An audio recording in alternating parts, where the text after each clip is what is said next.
মালিকের ভালোবাসা যদি তুমি পেতে চাও,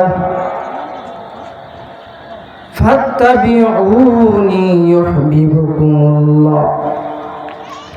রাসূল বলেন, ও আমার উম্মতের দল, আল্লাহর ভালোবাসা যদি পেতে চাও তাহলে আমাকে মহব্বত করো, ভালোবাসো। ঠিক। ইউহিব্বুকুমুল্লাহ ওয়া ইয়াগফির লাকুম যুনুবাকুম। রাসূলের আদর্শ যদি গ্রহণ করা যায়, আল্লাহ জানায় দেন তার জন্য দুইটা পুরস্কার। কয়টা পুরস্কার? আল্লাহ রাব্বুল আলামিন তাকে মহব্বত করবেন, ভালোবাসবেন।